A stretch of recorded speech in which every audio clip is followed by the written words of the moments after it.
Bonjour tout le monde, ici c'est Méane. Aujourd'hui je vous retrouve pour un petit projet tout simple de embellissement petit calepin pour mettre dans notre junk journal en utilisant toutes les chutes de papier qu'on a, notamment pour les couvertures mais également pour faire les intérieurs. Je vous montre rapidement ceci pour vous donner un exemple de façon dont on peut décorer une couverture. Ils sont tous bâtis sur le même modèle. On a 3 types de papier différents et de temps en temps on a aussi ces petits stickers que je vous avais montré dans ma vidéo des washi tape ici. Parfois j'ai également rajouté un petit nœud fait avec un ruban pour utiliser aussi mes chutes de ruban qui pour une partie d'entre eux viennent sur ces rubans qu'on trouve sur les vêtements, vous savez, pour accrocher les vêtements au cintre. Une fois que j'en ai eu marre de faire ce type de décoration de couverture, je suis passée à un modèle un petit peu différent, encore plus simple. Un petit mot monté sur un morceau de chute de papier de scrapbooking, un morceau de tissu, et voilà. Mais c'est pas ce qu'on va faire aujourd'hui, ou en tout cas, pas tout à fait, puisque oui, on va faire des calepins, oui, on va reprendre cette méthode de décoration de couverture, mais l'intérêt aujourd'hui, c'est de pouvoir faire une petite décoration avec des perles, sur le côté comme ça. Alors j'ai tout préparé, il m'en reste 2 violets comme ça. On va en faire un ensemble, mais je m'en suis laissé 2 de côté pour pouvoir filmer 2 fois et choisir le meilleur résultat de vidéo.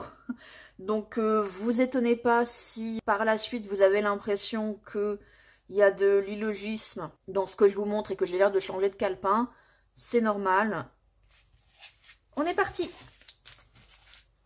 Pour commencer, vous prenez donc vos chutes. Ce qui va servir de page, j'ai une petite dizaine de pages, il me semble, et ce qui va servir de couverture. Je l'ai déjà fait hors caméra, mais j'ai donné un petit coup de plioir ici et également ici à 1 cm, il me semble. C'est ça, à 1 cm du bord. Juste pour que ce soit plus facile pour pouvoir ouvrir les calepins. Et puis en plus, ça me donne un petit peu une ligne directrice pour faire mes points de reliure. Alors, comme d'habitude, on va faire une reliure à 3 points. Je vous l'ai déjà montré très souvent. La seule différence, c'est que au lieu que la reliure soit au niveau du dos du calepin, on va la mettre sur le devant. Ah, et on n'oublie pas d'ancrer nos bords, parce que c'est quand même toujours plus joli. Ensuite, on prend une petite pince. Moi, j'aime bien ces pinces de dessin comme ça, parce que les bords s'aplatissent. Je trouve ça mieux que des pinces à linge. Je tasse bien mes feuilles. Je vérifie sur les 4 bords qu'il n'y a rien qui dépasse. Et je viens coincer. Ensuite, on va faire les trous pour passer notre aiguille. Vous pourriez le faire directement avec une aiguille, mais puisque maintenant j'ai une toute petite, un petit poinçon, je vais le faire avec le poinçon. Ensuite, je prends mon fil. Là aussi, je vais utiliser des chutes de fil. Il me faut au moins 3 fois 1, 2, 3, puisque j'ai 3 trous. Mais comme là, je vais en plus laisser apparent une boucle, comme ça, avec un petit peu de longueur. Je vais en rajouter plus, 4, 5, 6, 7. Allez, 7, ça ira. Bon, ce fil-là, il est déjà préparé. Alors du coup, je vais en prendre un autre pour vous montrer quand même. Ce qui aide énormément, c'est de cirer notre fil. Si vous avez regardé mes vidéos sur le micro macramé, vous en avez déjà entendu parler. Les fils cirés, ça aide beaucoup, mais c'est aussi valable pour la reliure. Donc j'ai un bloc de cire d'abeille, hein, tout ce qu'il y a de plus simple. J'ai pas essayé, mais je serais franchement pas surprise que ça puisse marcher avec n'importe quel bijou type chauffe-plat, vous savez, même si c'est pas de la cire d'abeille. Et donc on va passer plusieurs fois notre fil comme ça dans le bloc pour déposer de la cire sur le fil. Ça va l'enduire, il sera plus facile à manipuler et surtout ce sera plus facile de faire les nœuds parce que les nœuds vont tenir tout seuls. C'est du détail, hein, vous n'êtes absolument pas obligé de le faire, mais c'est vrai que ça aide. Je le retourne un petit peu, que toutes les faces du fil soient cirées. Après, il existe des fils déjà cirés, mais bon. Généralement, ils sont un petit peu limités en termes de couleur, alors que là, l'avantage, c'est que vous pouvez utiliser du fil à broder. Prenez votre aiguille.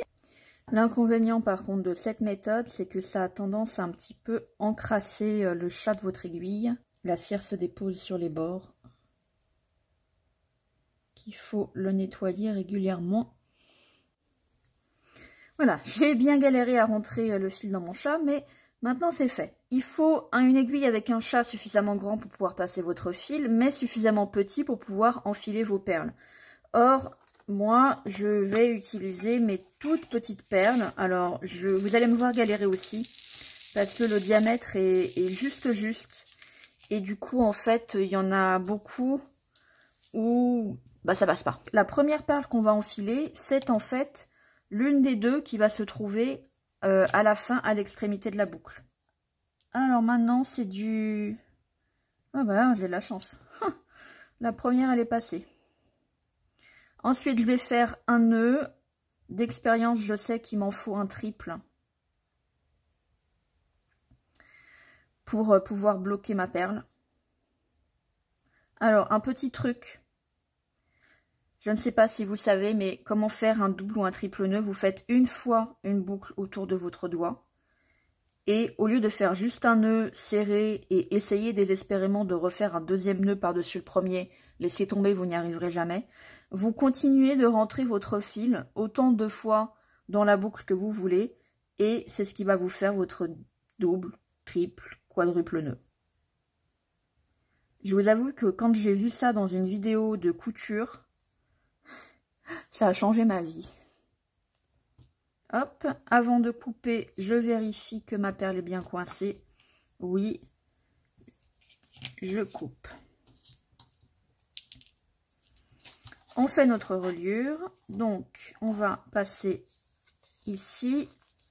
Je ressors par en haut. Ici, je laisse suffisamment de longueur pour pouvoir faire ma boucle et garder un petit peu de distance. Ça, c'est du jugé. Hein, c'est à peu près par là. Et maintenant, on va enfiler nos perles. Comme j'ai fait des trous avec un poinçon, pour m'assurer vraiment que mes perles ne risquent pas de rentrer dans le trou, la première que je mets ici et la dernière que je mettrai de ce côté-là, je choisis une perle un peu plus grosse.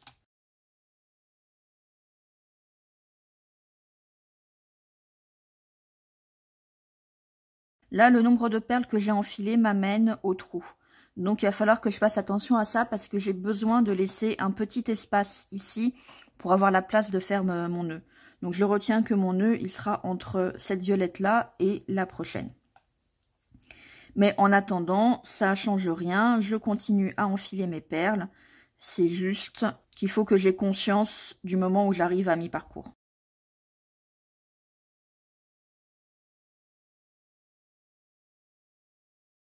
Je pense qu'il me faut encore 3 perles. Voilà, c'est parfait. Vous voyez, mes perles sont enfilées. Ça arrive juste au niveau du trou ici. Et j'ai un petit espace là pour pouvoir faire mon nœud.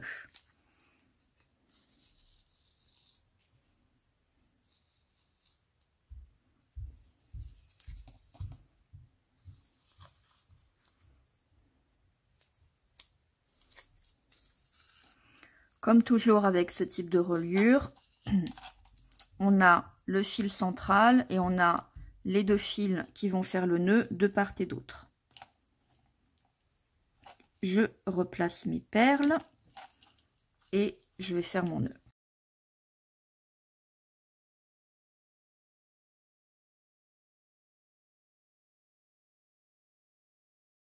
J'essaye de faire en sorte que les deux ailes de mon nœud fassent la même taille. J'aime bien ici, je ne sais plus si je vous l'ai dit, avoir la même perle de finition. Ce craft serait plus agréable si je galérais moins à trouver des perles qui puissent rentrer dans l'aiguille.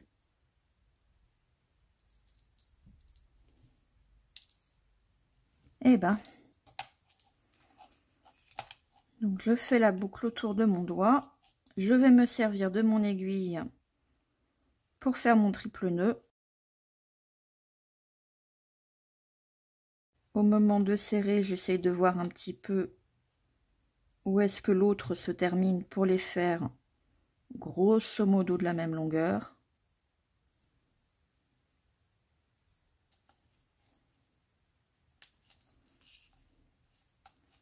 Je vérifie que ma perle est bloquée, c'est le cas.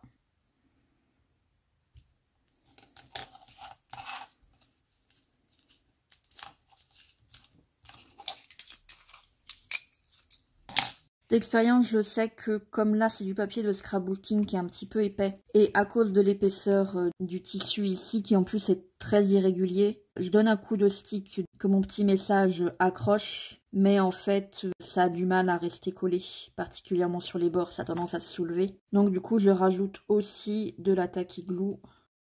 Et voilà, c'était le projet du jour. On a déjà fini, vous voyez c'était vraiment pas long. Et ça fera très joli dans un junk journal au milieu d'autres embellissements. J'espère que ce petit projet vous aura plu et je vous dis à bientôt sur ma chaîne dans une prochaine vidéo. Bye bye!